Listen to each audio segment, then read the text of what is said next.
मध्येच आणि त्यांच्या अशा वागण्यामुळे आबासाहेबांना सगळ्यांसमोर आज मान खाली घालावी लागली। खरंय, आबासाहेबांचंच वाईट वाटतंय। आपण तरी काय करणार होतो म्हणा, नाही का? हे सगळे ना माझ्या लग्नामुळे होते। तो कार्यक्रम जर तिकडे ठेवलाच नसता ना तर हे सगळं झालंच नसतं। हिडीबिडी आहे काय तू? तू स्वतःला कशाला दोष देते उगाच?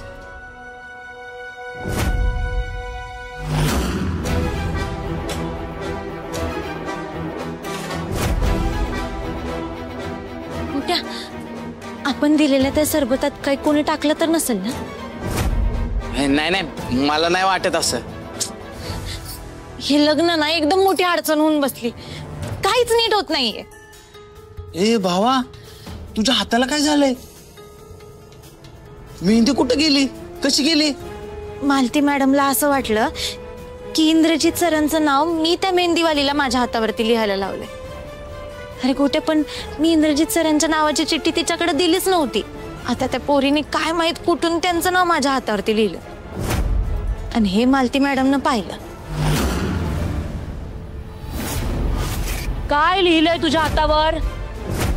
आत्ताच्या आत्ता ही चूल सारवायची तुला। असं वागला मालती मॅडम तुझ्या बरं? भावा, तू कशाची बनली? का सहन करते तू हे सगळं? अरे दुसरं काय पर्याय आहे माझ्याकडे? हे सगळं मी माझ्या आई बुवांसाठी करते आणि आपण हे सगळं फक्त आपल्या राहण्यासाठी करतोय म्हणून तर इतका त्रास सहन केला ना बंगल्यावर। काय व इंद्रजीत साहेबांना काय झालं होतं? मला तर बाया पेल्यासारखंच वाटलं होतं। ते काहीतरी टेन्शन असेल त्यांना, नाहीतर इंद्रजीत साहेब असं नाहीत वागायचं। ती काय का असाना, पण हे सगळं बघून आबाला किती वाईट वाटलं असेल। होय तर। अगं अगं सुरके, काय झालं? पाठीत कळ आली माझ्या जोरात। ऐक बस बस बस बस बस इथं बस, इथं बस। ऐक बस। ऐक बाई, अगं थांब राणे, नका हाक मारू राणीला। गोळी खाऊन जरा पडली की वाटेल बरं मला। पोरगी तेवढ्यावर लगीन करायला नाही म्हणाल, मला तिचं लगीन बघायचं आहे। माझ्या आई बुवांसाठी हे लग्न खूप महत्वाचं आहे। हे लग्न जर नाही झालं ना तर आई बुवांना आयुष्यभर कोसत राहील। माझ्या लग्नातच त्यांचं सुख आहे आणि त्यांच्या सुखासाठीच मी हे सगळं करते। माझी इच्छा आहे म्हणून नाही, पण माझ्या आई बुवांच्या इच्छेसाठी मी हे लग्न करते। नाही, पण आपण आपल्या इच्छेखातर आपल्या राणीला इरित ढकलत नाही ना ग सुरके? नाही म्हणजे आपण साधी त्या पोराची चौकशी पण केली नाही ज्याच्यावर आपल्या राणीचं लगीन करायचंय। कप्पसा, आता नाट लावू नका तुम्ही। चाललंय ना सगळं चांगलं तर चालू द्या। आधीची पाठीच्या आवाजाचा माग लागली माझ्या, अशी कळी त्या पाठीत की वाटते फटक्यात जीव जाईल माझा। ए सुरके, अगं असं काय पण काय बोलतीस? हो, मी असली काय राणी असली काय, आपल्या नशिबात जे लिहिले तेच होणार। नशीब बदलू शकतोय का आपण?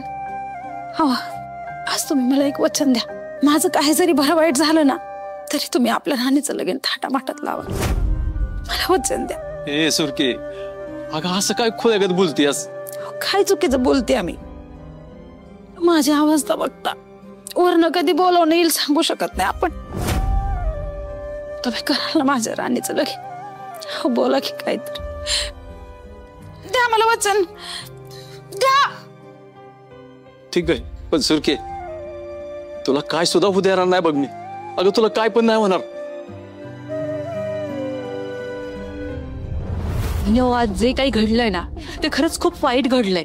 म्हणजे हे असं नव्हतं घडायला पाहिजे। आई, असं वाटतंय कोणीतरी महाडिक कुटुंबाच्या तोंडाला काळं फासलंय।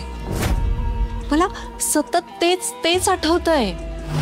माझी पण तीच अवस्था आहे बघ। हे सगळं ना कोणीतरी मुद्दाम केलंय, खात्री आहे मला। पण हे कोणी केलं ना हे कळायला हवं। एकदा कळलं ना तर त्या व्यक्तीला मी सोडणार नाही।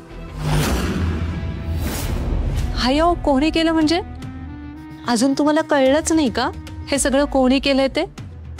हा म्हणजे मला सांगा ना, त्या राणीशिवाय दुसरं कोण करणार आहे? काय राणी? हो.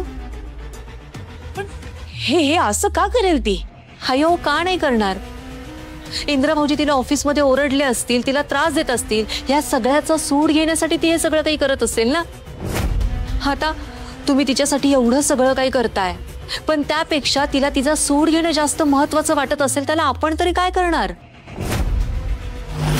आयो तिच्या डोळ्यात दिसतं इंद्रा भाऊजींबद्दल तिला किती राग येतो. अगं पण मुहूर्त मेढीच्या दिवशी तिने सगळ्यांसमोर तिच्या होणाऱ्या नवऱ्याला सुनावलं जेव्हा त्यांनी इंद्राचा अपमान केला. तेच तर नाही, त्या मुलीचे खायचे दात वेगळे आहेत आणि दाखवायचे वेगळे आहेत. आता आपल्याला त्रास देण्यासाठी त्या दिवशी तिने इंद्रा भाऊजींचं नाव मेहंदीमध्ये लिहिलं. आता इंद्रा भाऊजी आणि आपली आबरू घालवण्यासाठी ती मुलगी हे सगळं करूच शकते ना आई. हे सगळं जर खरंच तिने केलं असेल ना, तर त्या राणीला मी सोडणार नाही. तिला आयुष्यभराची अद्दल घडवेल ती मालती महाडिक.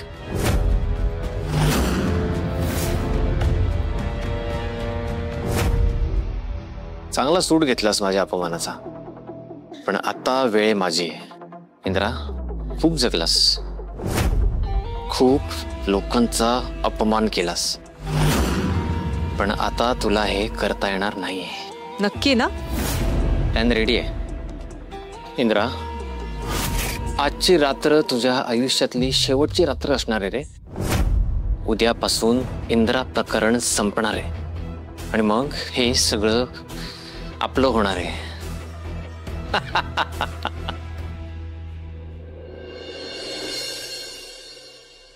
मम्मा, अगं दादू कुठे आहे?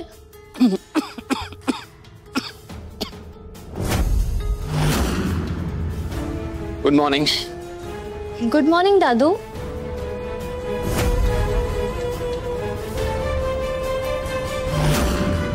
यांचं तोंड बघून वाटत नाही यांची मॉर्निंग गुड झाली असेल.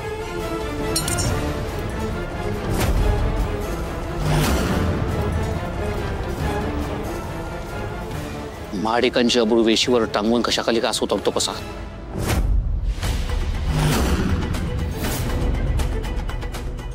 बघतोस काय, काल तू जे काही केलंस ना ते आठवल्यावर एखाद्याची नजर वर करून बघण्याची हिंमत होणार नाही.